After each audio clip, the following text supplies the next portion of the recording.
నమస్కారం ETV news కు స్వాగతం ముఖ్యాంశాలు మాచర్ల ఎమ్మెల్యే పిన్నెలికి హైకోర్టు కీలక షరతు ఓట్ల లెక్కింపు రోజున సొంత నియోజకవర్గానికి వెళ్లరాదని విస్పష్ట ఉత్తర్వులు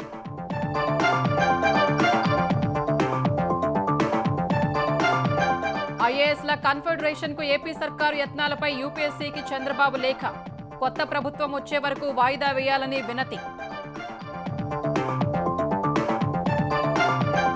తెలంగాణ ఆవిర్భావోత్సవాలకు ఈసీ అనుమతి పరేడ్ మైదానంలో వైభవంగా నిర్వహించేందుకు ప్రభుత్వ విస్తృత ఏర్పాట్లు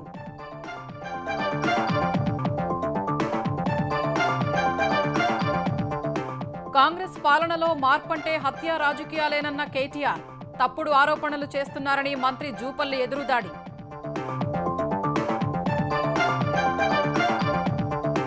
తెలంగాణలో ఇంజనీరింగ్ పాలిటెక్నిక్ కోర్సుల్లో ప్రవేశాలకు షెడ్యూల్ కన్వీనర్ ద్వారానే ఆన్లైన్లో ఇంటర్నల్ స్లైడింగ్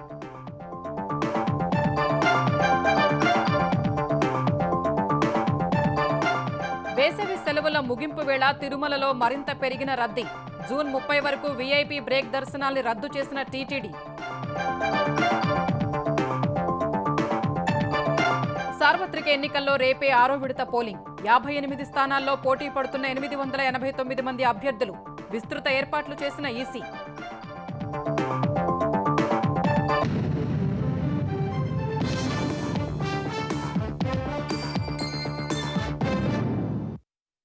సార్వత్రిక ఎన్నికల ఓట్ల లెక్కింపు రోజు తాను పోటీలో ఉన్న మాచర్ల నియోజకవర్గానికి వెళ్లొద్దని ఆంధ్రప్రదేశ్ హైకోర్టు మాచర్ల ఎమ్మెల్యే పిన్నెల్లి రామకృష్ణారెడ్డిని ఆదేశించింది.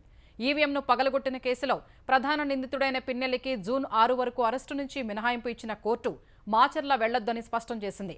పిన్నెల్లి ముందస్తు బెయిల్ పిటిషన్పై నిన్న విచారణ పూర్తి చేసి షరతులతో అరెస్టు నుంచి ఉపశమనం కల్పించిన హైకోర్టు ఇందుకు సంబంధించి ఇవాళ ఉత్తర్వులు వెలువరించింది.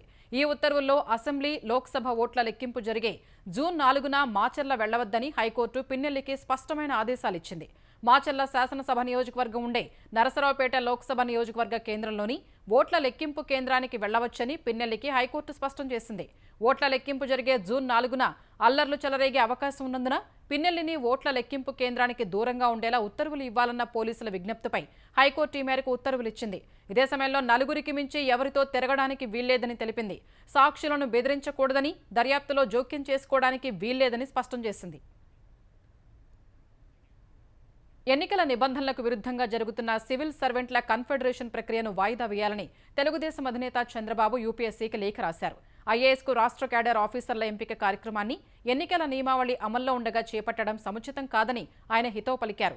కొత్త ప్రభుత్వం వచ్చే వరకు ఈ ప్రక్రియను వాయిదా వేయాలని కోరారు. ఏపీ ముఖ్యమంత్రి కార్యాలయంలోని వారికే పదోన్నతులు పరిమితం చేశారని, జాబితా తయారీలో పారదర్శకత లేదని ఆరోపించారు. జాబితాను పునః పరిశీలించి ఎంపిక ప్రక్రియను కొత్త ప్రభుత్వం ఏర్పాటు అయ్యే వరకు వాయిదా వేయాలని చంద్రబాబు లేఖలో కోరారు.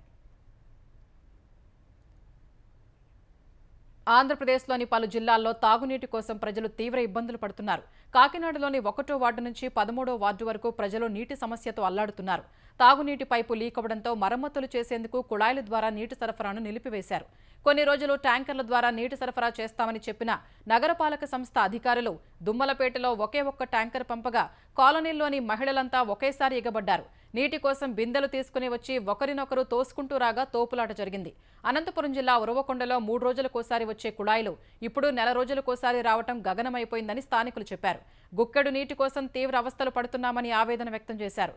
తాగునీటి సమస్య పరిష్కరించాలని కర్నూలు జిల్లా ఆస్పరి మండల కేంద్రంలో ప్రజలు ఎంపీడీఓ కార్యాలయం ఎదుట ఖాళీ బిందెలతో నిరసన తెలిపారు.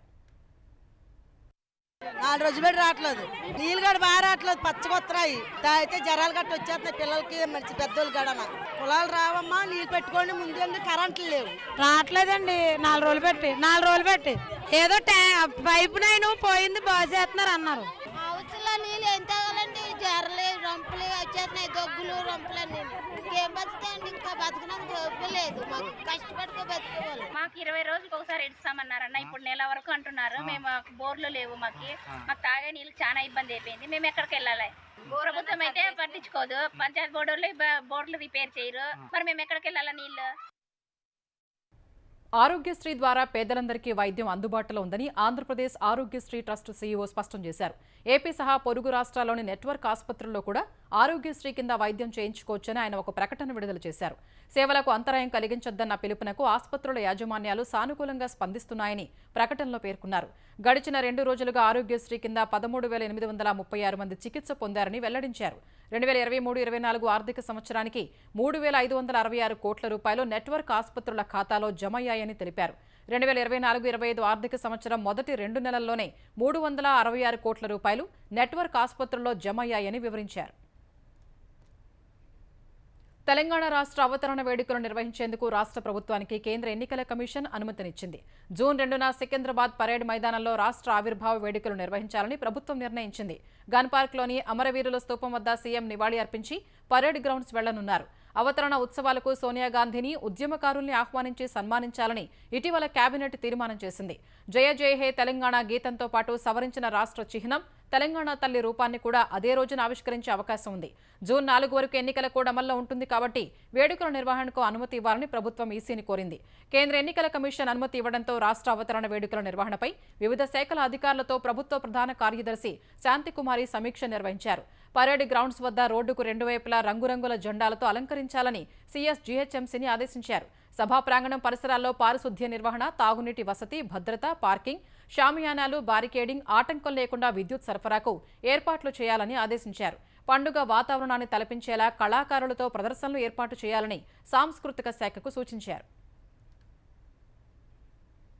కాంగ్రెస్ పాలనలో మార్పంటే హత్య రాజకీయాలు చేయటమే అని భారాస కార్యనిర్వాహక అధ్యక్షుడు కేటీఆర్ ఆరోపించారు. పచ్చగా ఉన్న తెలంగాణలో ఈ 6 నెలల కాలంలో హత్య రాజకీయాలు చేస్తున్నారని మండిపడ్డారు. నల్గొండ జిల్లా దేవరకొండలో పట్టభద్రుల ఎమ్మెల్సీ ఎన్నికల ప్రచారంలో భాగంగా సన్నాహక సమావేశంలో కేటీఆర్ పాల్గొన్నారు. తెలంగాణలో భట్టి, రేవంత్ రెడ్డి, ఉత్తమ్ కుమార్ రెడ్డిల బ్రూ ట్యాక్స్ నడుస్తోందని ఆరోపించారు. తెలంగాణలో వసూలు చేసిన డబ్బులను ఢిల్లీకి పంపడంలో ఈ 3 నాయకులు బిజీగా ఉన్నారని విమర్శించారు. కాంగ్రెస్ నాయకులు 6 గ్యారంటీల్ని అమలు చేయటం లేదు కానీ భారాస కార్యకర్తలపై దాడులు చేస్తూ కేసులు పెడుతూ ఇబ్బందులు పెడుతున్నారని కేటీఆర్ దుయ్యబట్టారు. తెచ్చుకున్న ఈ 6 నెలల్లో ఏం జరిగింది దయచేసి మా విద్యావంతులైన మా తమ్ముళ్ళు, మా చెల్లెళ్ళు ఆలోచించాలని నేను కోరుతా ఉన్నాను. ఏం జరిగింది కొల్లాపూర్లో? 2వ హత్య. బొడ్డు శ్రీధర్ రెడ్డి అనే ఒక బీఆర్ఎస్ పార్టీ సీనియర్ నాయకుడు, ఆయనను పండుకుంటే బయట, ఇంటి బయట పండుకుంటే ఎండాకాలం అని మంచం మీద గొడ్డలితో మెడ నరికి చంపేసింది. తెలంగాణలో ఇదివరకు ఈ దిక్కుమాలిన సంస్కృతి లేదు. ఈ చంపుకునుడు, పొడుచుకునుడు, గొడ్డలతో నరుక్కునుడు, ఇట్లాంటి దిక్కుమాలిన సంస్కృతి అయితే లేదు. కానీ వాళ్ళ కాంగ్రెస్ పార్టీ వచ్చినాక తెచ్చిన మార్పు ఏందయ్యా అంటే, ప్రశాంతంగా ఉన్న తెలంగాణలో ఫ్యాక్షన్ సంస్కృతిని కూడా తెచ్చి, హత్యా రాజకీయాలను కూడా తెచ్చి, అవతల వాళ్ళు అవసరమైతే నరికేయాలి, లేకపోతే దొంగ కేసులు పెట్టి లోపలేయాలి, ప్రత్యర్థులను వేధించాలనే ఒక దిక్కుమాలిన దిగజారుడు రాజకీయాన్ని తీసుకొచ్చిండు రేవంత్ రెడ్డి గారు, కాంగ్రెస్ ప్రభుత్వం. భారాస హత్య రాజకీయాలు చేయటం దురదృష్టకరమని తెలంగాణ ఎక్సైజ్ శాఖ మంత్రి జూపల్లి కృష్ణారావు విమర్శించారు. కొల్హాపూర్ నియోజకవర్గంలో నిన్న జరిగిన భారాస నేత హత్యతో తనకు ఎలాంటి సంబంధం లేదని మంత్రి స్పష్టం చేశారు. పూర్తి వివరాలు తెలియకుండా హత్యలో తన హస్తం ఉందని మాజీ మంత్రి కేటీఆర్ ఎలా మాట్లాడతారని ప్రశ్నించారు. ఈ హత్యపై పూర్తి విచారణ చేయిస్తామని తెలిపారు. భారాసను తాను వీడినప్పటి నుంచి ఆ పార్టీ నేతలు తనపై కక్ష సాధింపు చర్యలకు పాల్పడుతున్నారని మంత్రి ఆరోపించారు. తప్పుడు ఆరోపణలు చేస్తే పరువు నష్టం దావా వేస్తానని హెచ్చరించారు. ఏం జరిగిందో తెలుసుకుందాం, పూర్తి వివరాలు తెలియనియండి అని ఆయనే అంటున్నాడు. మరి పూర్తి వివరాలు ఏం జరిగిందో తెలియకుండా జూపల్లి ప్రోద్బలం ఉంది, హస్తం ఉందని ఆరోపణ చేస్తుందంటే మరి ఎంత నిజాయితీ ఉందో ఇక్కడ అర్థమవుతాం. నేను చెప్పాల్సిన అవసరం లేదు. ఈ రోజున అసలు వీళ్లకు నేను సమాధానం చెప్పాల్సిన అవసరం లేదు వాస్తవంగా. ఎందుకంటే వీళ్ళకి నైతిక విలువలు లేవు, నన్ను ప్రశ్నించేటువంటి నైతిక అర్హత కూడా లేదు వీళ్ళెవరికి కూడా.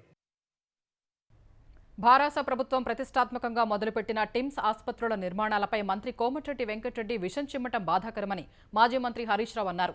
జనాభా అవసరాలకు అనుగుణంగా అత్యాధునిక, నాణ్యమైన వైద్యాన్ని పేదలకు అందించే లక్ష్యంతో హైదరాబాద్ నలువైపులా టిమ్స్ ఆసుపత్రుల నిర్మాణం ప్రారంభిస్తే 5 నెలలుగా వాటి పనులు, పర్యవేక్షణను గాలి కుదిలేశారని హరీష్ మండిపడ్డారు. ఎల్బీనగర్ టిమ్స్ ఆసుపత్రిని G+14 అంతస్తులతో చేపడితే 27 అంతస్తులని చెప్పడం మంత్రి కోమటిరెడ్డి అవగాహన రాహిత్యానికి నిదర్శనమని హరీష్ విమర్శించారు. ఎక్కువ అంతస్తులు ఉంటే రోగులు ఇబ్బంది పడతారంటున్న మంత్రికి జైపూర్లో నాటి రాజస్థాన్ కాంగ్రెస్ సీఎం అశోక్ గెహ్లోట్ చేపట్టిన 24 అంతస్తుల ఆసుపత్రి, ఇండియా కూటమి భాగస్వామి ఢిల్లీ సీఎం అరవింద్ కేజ్రీవాల్ ఢిల్లీలో నిర్మిస్తున్న 22 అంతస్తుల ఆసుపత్రి ఎందుకు కనిపించలేదని హరీష్ ప్రశ్నించారు. ఢిల్లీ మద్యం కేసులో బెయిల్ కోసం భారాస ఎమ్మెల్సీ కవిత దాఖలు చేసిన పిటిషన్పై విచారణను ఢిల్లీ హైకోర్టు ఈ నెల 27కు వాయిదా వేసింది. కవిత బెయిల్ పిటిషన్పై ఇవాళ ఢిల్లీ హైకోర్టులో విచారణ జరగ్గా ఈ కేసులో ఈడీ అరెస్టు చేసిన విధానం, కవిత పాత్రపై దర్యాప్తు సంస్థ చెప్పిన విషయాలకు సంబంధించి కవిత తరపు న్యాయవాది వాదనలు వినిపించారు. అటు కవిత బెయిల్ పిటిషన్పై కౌంటర్ దాఖలు చేసిన ఎన్ఫోర్స్మెంట్ డైరెక్టరేట్ ఈడీ తాము వాదనలు వినిపించేందుకు సిద్ధంగా ఉన్నట్టు వివరించింది. సిబిఐ మాత్రం ఈ నెల 27న కౌంటర్ దాఖలు చేస్తామని తెలిపింది. జూన్ 7న ఛార్జిషీట్ దాఖలు చేస్తామని వివరించింది. ఈ వాదన విన్న కోర్టు ఈ నెల 26న సాయంత్రంలోపు కౌంటర్ కాపీని కవిత న్యాయవాదికి మెయిల్ చేయాలని సిబిఐని ఆదేశించిన హైకోర్టు తదుపరి విచారణ 27కు వాయిదా వేసింది. అదే రోజు 2 కేసుల్లో వాదనలు పూర్తి చేయాలని కవితకు సూచించిన కోర్టు 28న ఈడీ, సిబిఐ వాదనలు వింటామని తెలిపింది. ఢిల్లీ మద్యం కేసులో మార్చి 16న ఈడీ, ఏప్రిల్ 11న సిబిఐ కవితను అరెస్ట్ చేశాయి. ప్రస్తుతం ఆమె జ్యుడిషియల్ కస్టడీపై తీహాడ్ జైల్లో ఉన్నారు. తెలంగాణలో ఇంజనీరింగ్, ఫార్మా, పాలిటెక్నిక్ కోర్సుల్లో ప్రవేశాలకు విద్యాశాఖ కౌన్సిలింగ్ షెడ్యూల్ విడుదల చేసింది. ఈసారి ఇంటర్నల్ స్లైడింగ్ ప్రక్రియను కన్వీనర్ ద్వారా నిర్వహించనున్నట్టు ఉన్నత విద్యామండలి వెల్లడించింది. తెలంగాణలోని ఇంజనీరింగ్ కళాశాలలో ప్రవేశాలకు కౌన్సిలింగ్ షెడ్యూల్ను ఉన్నత విద్యామండలి విడుదల చేసింది. జూన్ 27 నుంచి ఇంజనీరింగ్ కళాశాలలో ప్రవేశాల ప్రక్రియ ప్రారంభం కానుండగా జూన్ 30 నుంచి తొలి విడత వెబ్ ఆప్షన్లకు అవకాశం కల్పించారు. జూలై 12న మొదటి విడత సీట్లు కేటాయించనున్నారు. జూలై 19 నుంచి ఇంజనీరింగ్ రెండో విడత కౌన్సిలింగ్ జరగనుండగా జూలై 24న రెండో విడత సీట్లు కేటాయించనున్నారు. జూలై 30 నుంచి ఇంజనీరింగ్ తుది విడత కౌన్సిలింగ్ ప్రారంభం కానుండగా ఆగస్టు 5న తుది విడత ఇంజనీరింగ్ సీట్లు కేటాయించనున్నారు. మొత్తం 3 విడతల్లో ప్రవేశాల ప్రక్రియను నిర్వహించనున్నారు.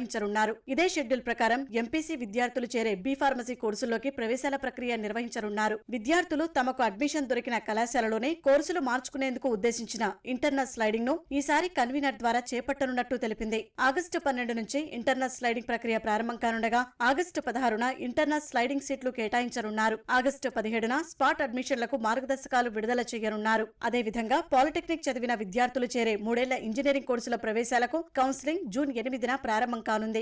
జూన్ 10 నుంచి 14 వరకు వెబ్ ఆప్షన్లకు అవకాశం కల్పించారు. జూన్ 18 నాటికి తొలి విడత సీట్లు కేటాయిస్తారు. ఇక జూలై 15న తుది విడత కౌన్సిలింగ్ ప్రారంభమవుతుంది. జూలై 17, 18 తేదీల్లో వెబ్ ఆప్షన్లకు అవకాశం ఇచ్చారు. జూలై 21 నాటికి సీట్ల కేటాయింపు పూర్తి చేసి జూలై 24కి స్పాట్ అడ్మిషన్ల మార్గదర్శకాలు విడుదల చేయనున్నారు. అటు పాలిటెక్నిక్ కోర్సుల ప్రవేశాలకు కౌన్సిలింగ్ షెడ్యూల్ వచ్చింది. తొలి విడత కౌన్సిలింగ్ ప్రక్రియ జూన్ 20 నుంచి ప్రారంభం కానుంది. జూన్ 22 నుంచి వెబ్ ఆప్షన్లకు అవకాశం కల్పించి జూన్ 30న తొలి విడత సీట్లు కేటాయించనున్నారు. ఇక జూలై 7 నుంచి తుది విడత కౌన్సిలింగ్ ప్రారంభించి జూలై 13న సీట్ల కేటాయింపు పూర్తి చేయనున్నారు. జూలై 21 నుంచి ఇంటర్నల్ స్లైడింగ్ కి అవకాశం ఇచ్చి జూలై 24న తుది విడత సీట్లు కేటాయిస్తారు. ఈ కౌన్సిలింగ్లకు హాజరయ్యే విద్యార్థులు అవసరమైన డిప్లొమా, ఇంటర్, 10వ తరగతి మార్కుల మెమోలు, కుల ఆదాయాలకు సంబంధించిన ధృవీకరణ పత్రాలు సిద్ధం చేసుకోవాలని ఉన్నత విద్యామండలి సూచించింది.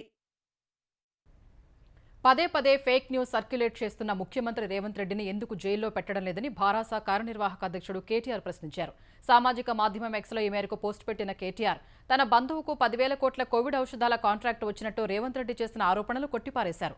సచివాలయం కింద నేను నిజాం నగలు తవ్వుకున్నట్టు కట్టుకథను కూడా రేవంత్ రెడ్డి సృష్టించారని, కేంద్ర హోంమంత్రి ఫేక్ వీడియోను సర్క్యులేట్ చేశారని పేర్కొన్నారు. ముఖ్యమంత్రిగా ఉండి ఉస్మానియా యూనివర్సిటీకి చెందిన నకిలీ సర్క్యులర్ను పోస్ట్ చేశారని కేటీఆర్ తన పోస్టులో ఆరోపించారు. మేడ్చల్ జిల్లా షామీర్పేట మండలం బొమ్మరాజుపేట వద్ద చెరువులో మాజీ మంత్రి మల్లారెడ్డి అక్రమంగా నిర్మించిన గోడను వివిధ శాఖలకు చెందిన అధికారులు కూల్చేశారు. బొమ్మరాజుపేటలోని పెద్ద చెరువు శిఖంలోని 7 ఎకరాలు మాజీ మంత్రి మల్లారెడ్డి ఆధీనంలో ఉంది. ఇందులో కొంత చెరువు ఎఫ్టీఎల్ పరిధిలో ఉండగా అందులో చేపట్టిన అక్రమ నిర్మాణాల్ని రెవెన్యూ, ఇరిగేషన్, పంచాయతీరాజ్ శాఖ అధికారులు జేసీబీల సాయంతో కూల్చేశారు. చెరువు ఎఫ్టీఎల్ పరిధిలో నిర్మాణాలు చేపట్టవద్దని పలుమార్లు నోటీసులు ఇచ్చినప్పటికీ గోడ నిర్మించినందునే కూల్చేసినట్టు అధికారులు తెలిపారు. ఇలా గోడ కట్టడం చట్ట వ్యతిరేక కార్యకలాపాల కిందకు వస్తుందన్నారు. భారాస మాజీ ఎమ్మెల్యే జీవన్ రెడ్డి అనుచరులు బెదిరించారనే ఫిర్యాదుతో జీవన్ రెడ్డి సహా ఆయన భార్య రజిత, తల్లి రాజుభాయ్, సురేష్ అనే వ్యక్తిపై చేవెళ్ల పోలీస్ స్టేషన్లో కేసు నమోదైంది. సామ దామోదర్ రెడ్డి అనే వ్యక్తి రంగారెడ్డి జిల్లా ఈర్లపల్లిలో 20 ఎకరాల 20 గుంటల భూమి కొనుగోలు చేసి అందులో ఫంక్షన్ హాల్ నిర్మించినట్లు తెలిపారు.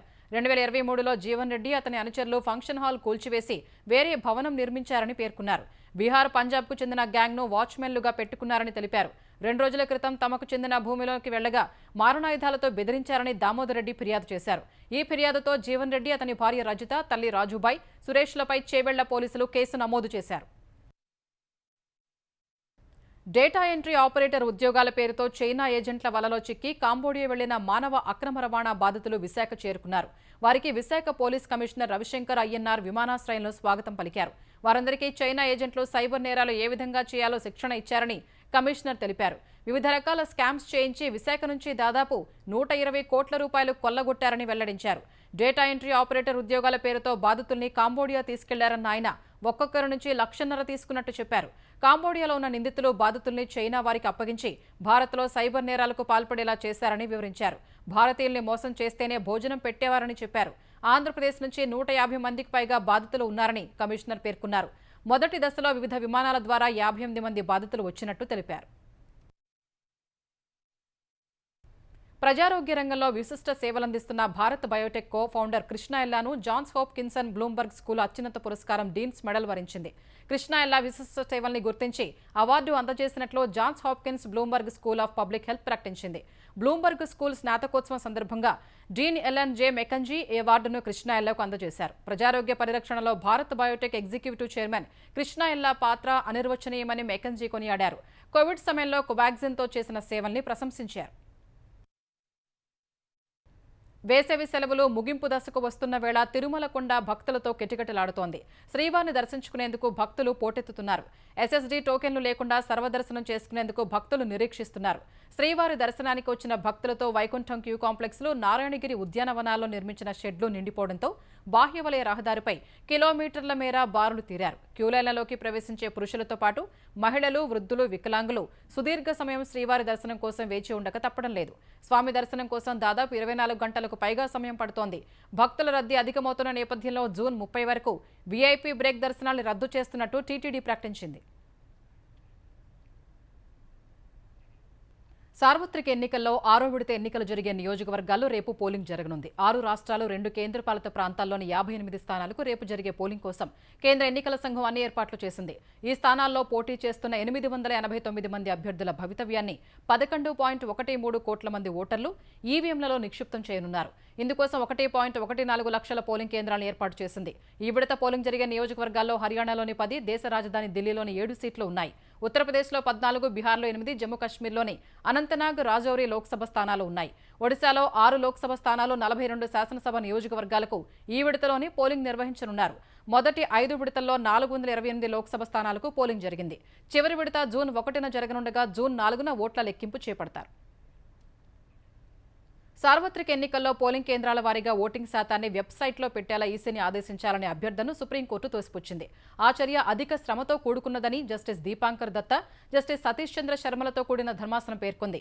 5 విడతల పోలింగ్ ముగిసి 2 విడతలు మాత్రమే మిగిలి ఉన్నందున ప్రస్తుతానికి పిటిషనర్లు కోరిన ఆదేశాలను ఇవ్వలేమని ధర్మాసనం స్పష్టం చేసింది. ఓటింగ్ శాతాన్ని వెబ్సైట్లో పెట్టడానికి చాలా మంది అవసరమని అభిప్రాయపడింది. అటు పోలింగ్ కేంద్రాల వారి ఓటింగ్ శాతాన్ని వెబ్సైట్లో పెట్టాలన్న డిమాండ్ను కేంద్ర ఎన్నికల సంఘం వ్యతిరేకించింది. పోలింగ్ కేంద్రాల వారీగా ఓటింగ్ శాతాన్ని వెబ్సైట్ బహిర్గతం చేయటం వల్ల ఎన్నికల ప్రక్రియకు విఘాతం కలుగుతుందని వెల్లడించింది. అధికార యంత్రాంగం గందరగోళానికి గురవుతుందని సుప్రీంకోర్టులో దాఖలు చేసిన ప్రమాణపత్రంలో పేర్కొంది. అయోధ్యలో రామమందిర నిర్మాణానికి హిమాచల్ ప్రదేశ్ సంకల్ప భూమి అని ప్రధాని నరేంద్ర మోదీ అన్నారు. 1989లో పాలంపూర్లో జరిగిన భాజపా వర్కింగ్ కమిటీ భేటీలోని అయోధ్యలో రామమందిరం నిర్మించాలని తీర్మానం ఆమోదించినట్లు చెప్పారు. లోక్సభ ఎన్నికల ప్రచారంలో భాగంగా నహన్ జిల్లా సిర్మౌర్లో జరిగిన విజయ్ సంకల్ప్ ర్యాలీలో పాల్గొన్న మోదీ దేశ సరిహద్దుల్లో నివసించే హిమాచల్ ప్రజలకు బలమైన సర్కారు విలువ ఏంటో తెలుసని చెప్పారు. తన కోసం లేదా తన కుటుంబం కోసం కాకుండా దేశాభివృద్ధి కోసం కేంద్రంలో 3వసారి ఎన్డీఏ ప్రభుత్వం ఏర్పాటు చేసేందుకు ప్రజల ఆశీస్సులు కావాలన్నారు. ఇదే సమయంలో కాంగ్రెస్పై విమర్శలు గుప్పించిన మోదీ ఆ పార్టీ యువతకు 1,00,000 ఉద్యోగాలు కల్పిస్తామన్న హామీను నిలబెట్టుకోలేదని విమర్శించారు. స్టేట్ స్టాఫ్ సెలెక్ట్ కమిషన్ నియామకాల్ని నిలిపివేసిందన్నారు. సార్వత్రిక ఎన్నికల్లో భారతీయ జనతా పార్టీ ఓటమి ఖాయమైనప్పటికీ ప్రధాని నరేంద్ర మోదీ 400 పార్ నినాదం అని ఎలా చేస్తున్నారని కాంగ్రెస్ అధ్యక్షుడు మల్లికార్జున ఖర్గే ప్రశ్నించారు. ఇండియా కూటమి మెజారిటీ సాధించే అవకాశం ఉందని ఆశాభావం వ్యక్తం చేశారు. సొంత పట్టణం కలబురిగిలో మాట్లాడిన ఖర్గే దేశవ్యాప్తంగా ఇండియా కూటమికి అనుకూల వాతావరణం ఉన్నట్లు చెప్పారు. ఈ ఎన్నికలు ప్రజలు ప్రధాని మోదీ మధ్య జరుగుతున్నట్లు తెలిపారు. ఎందుకంటే పెరిగిన ధరలు, నిరుద్యోగం వంటి సమస్యలతో ప్రభుత్వంపై ప్రజలు అసహనంతో ఉన్నారని ఖర్గే అన్నారు. ప్రజాస్వామ్యం సహా రాజ్యాంగంపై దాడి జరుగుతున్నట్లు ఆరోపించారు.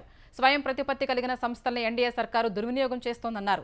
ప్రభుత్వంపై అసంతృప్తితో ఉన్న ప్రజలు ఇండియా కూటమికి మద్దతు ఇస్తున్నారని ఖర్గే వివరించారు.